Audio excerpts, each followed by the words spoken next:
Hi Vogue, j'espère que vous allez bien. Depuis un certain temps, je ne fais que voir les vidéos de Vogue. Je ne fais que voir les vidéos de Vogue. Les filles qui se maquillent et je me suis dit, why not? Genre, why not? Et comme je devais me préparer pour sortir, pour aller au resto, je me suis dit, pourquoi pas filmer? Yes. Pourquoi pas filmer en mode Hi Vogue. Et si vous vous demandez ce que je mets la Cicaplast en baume parce que j'ai les plaques de sécheresse sur le visage. Je ne sais pas d'où ça vient, je ne sais pas pourquoi c'est là. Ça ne me plaît pas du tout. Pas du tout, du tout, du tout, du tout, du tout.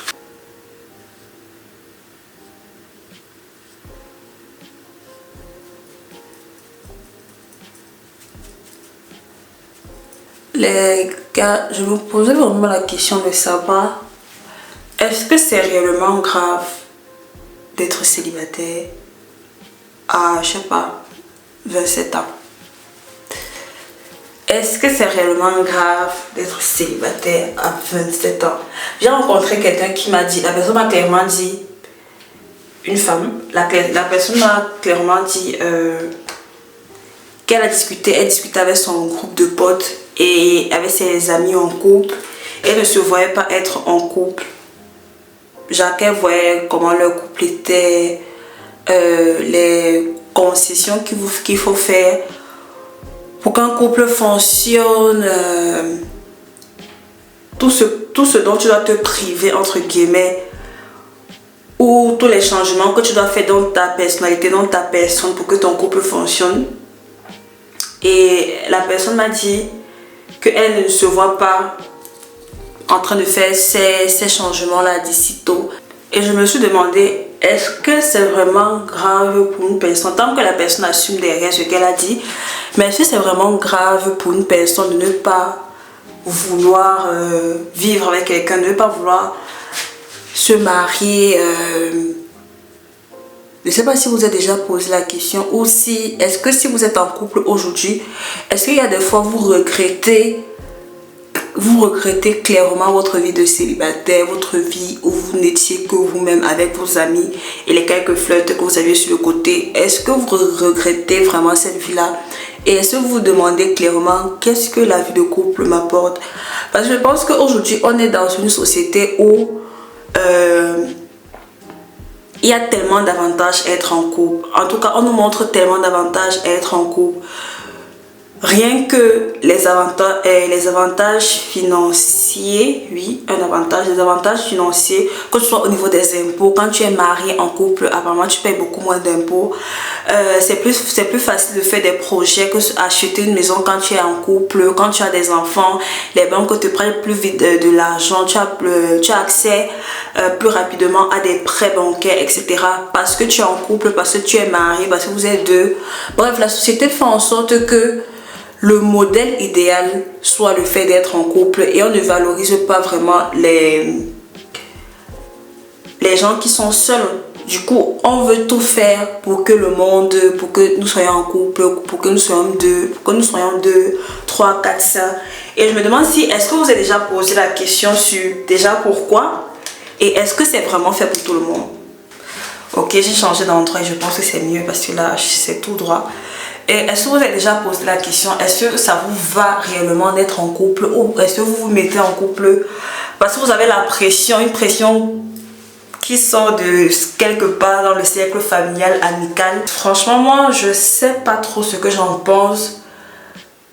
Ce sont les questions que je me pose parce que je connais des gens qui se sont...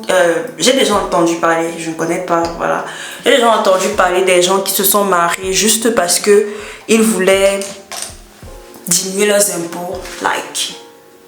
Et on se rend compte que vivre seul, que ce soit à Paris, en tout cas dans les grandes capitales, c'est tellement cher de vivre dans une capitale un peu comme Paris seul. Parce que imagine, tu as un loyer, je sais pas, 900 € et tu es seul à payer les 900 €, sachant que les salaires ne sont pas aussi waouh. Voilà, on va pas se vanter de nos salaires. Mais imagine, tu es là seule. Et je pense que ce monde-là fait tout cet ensemble de trucs-là fait en sorte que les gens se sentent obligés, clairement obligés peut-être de se mettre en couple. On a les coach love de partout. On a les masculinistes de partout qui te disent à quel point la femme est diabolique, à quel point la femme, il ne faut pas s'approcher trop près de la femme. On a aussi d'autres catégories qui te disent à quel point l'homme est diabolique et tout. Et dans cet écosystème-là, comment faire confiance à l'autre sexe, au sexe opposé, au point de vouloir fonder ta famille avec, faire des enfants avec, construire une vie avec cette personne-là, sachant qu'on grandit dans un monde où c'est mélangé. Tu avais un homme depuis je ne sais pas combien d'années et un jour tu te rends compte que cette personne-là c'était pas la personne qu'elle prétendait être, genre Gisèle Pelicot. Et tu te dis, oh, qu'est-ce que j'ai manqué? Clairement, qu'est-ce que j'ai manqué? Qu'est-ce que j'ai raté? Quels sont les indices que je n'ai pas vus? Et aujourd'hui, je pense que c'est vraiment tout ça qui fait en sorte que aujourd'hui, on se pose beaucoup plus de questions sur pourquoi être en couple, pour quelles raisons être en couple, est-ce que je connais réellement la personne? Et avec tout ça, je vois que nos parents réellement ne comprennent pas pourquoi la jeunesse d'aujourd'hui, on dit toujours que non, moi je ne peux pas me marier avec un homme si je n'ai pas connu, je ne peux pas me marier avec un homme si je n'ai pas vécu avec lui pendant je ne sais pas 4 ans, je ne peux pas. C'est à cause de tous ces trucs là, à cause des Gisèle, des Dominique Pelco. Tu te rends compte que tu ne connais pas la personne. Est-ce que tu te demandes, est-ce que si je vis avec la personne, est-ce que ça va faire en sorte que je la connaisse mieux? Est-ce que ça va faire en sorte que je vois certains red flags qui m'auraient dit depuis le début de quitter? Est-ce que ça va faire en sorte que... Et tu te poses énormément de questions. Et peut-être grâce à ça, tu vas te sortir des situations où tu n'aurais pas pu te sortir facilement si tu avais déjà été marié et avec des enfants. Parce que nous sommes d'accord que dès que tu as un enfant, tout bascule.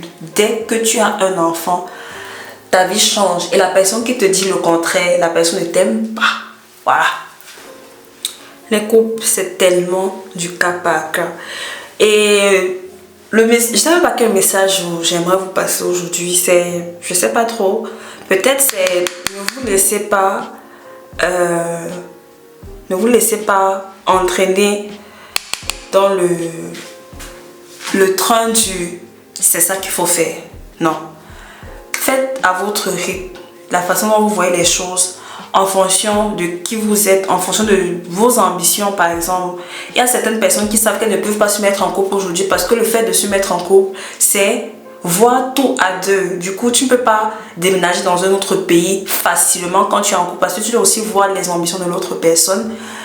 Tu ne peux pas, peut-être ta carrière va te demander beaucoup de temps et c'est un sacrifice que tu ne peux pas faire aujourd'hui. Tu ne peux pas sacrifier ta carrière pour ta relation par exemple. Ça dépend vraiment de la personne. Il faut vraiment savoir que quand tu es en couple, c'est vous. Ce n'est plus tu. Ce n'est plus qu'est-ce que je veux faire. C'est qu'est-ce qu'on va faire ou qu'est-ce que je veux faire et qu'est-ce que ça va engendrer sur ma relation plus tard. Ou qu'est-ce que j'ai foutu. Aujourd'hui, il y a tellement de moyens de se réaliser à part le fait d'être marié et en couple. Essayez vraiment de réaliser vos souhaits, vos plaisirs les plus... tout ce dont vous rêvez de faire. Si le fait que vous soyez en couple ne vous empêche pas de les réaliser, tant mieux pour vous. Mais il y a certains souhaits, je pense que déménager en Australie, tout quitter pour déménager en Australie alors que tu es vraiment bien établi dans un certain pays, tout le monde ne sera pas prêt à faire la même chose que vous, à prendre cette décision là en même temps que vous.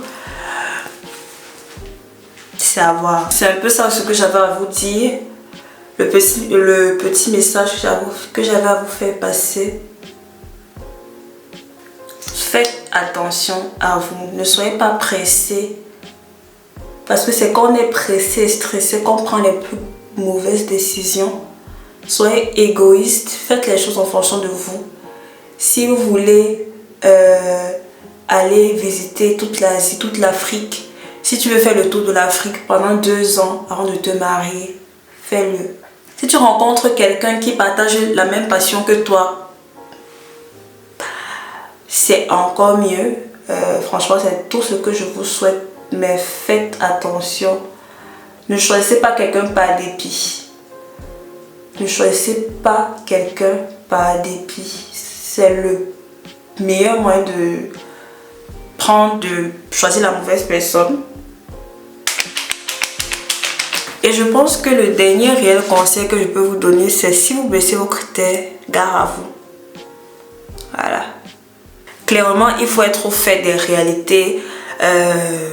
Si tu veux te mettre en couple à 50 ans avec un homme qui a 50 ans et qui n'a jamais eu d'enfant, je pense qu'à ce moment-là, ça peut être compliqué, mais il faut vraiment être au fait des réalités. Voilà. Voilà. Ok. Ok. Je m'habille. Je m'habille et je reviens. Qui? Look at this beauty. Wow. Ma paire de chaussures. Trop beau. Je sais pas comment je peux faire pour vous faire voir.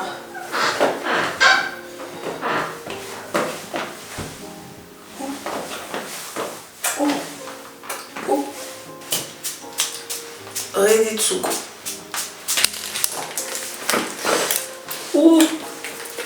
Ok les gars, j'espère que la vidéo vous a plu. J'espère que mes précieux conseils vous ont également plu. On se retrouve dans la prochaine vidéo pour un autre concept, un vlog. Ça fait longtemps que j'ai pu vlogger. Un maquillage, un get ready with me again. I don't know. Je sais pas. Mais bisous. Ciao. J'aime trop ma chaussure. Trop belle.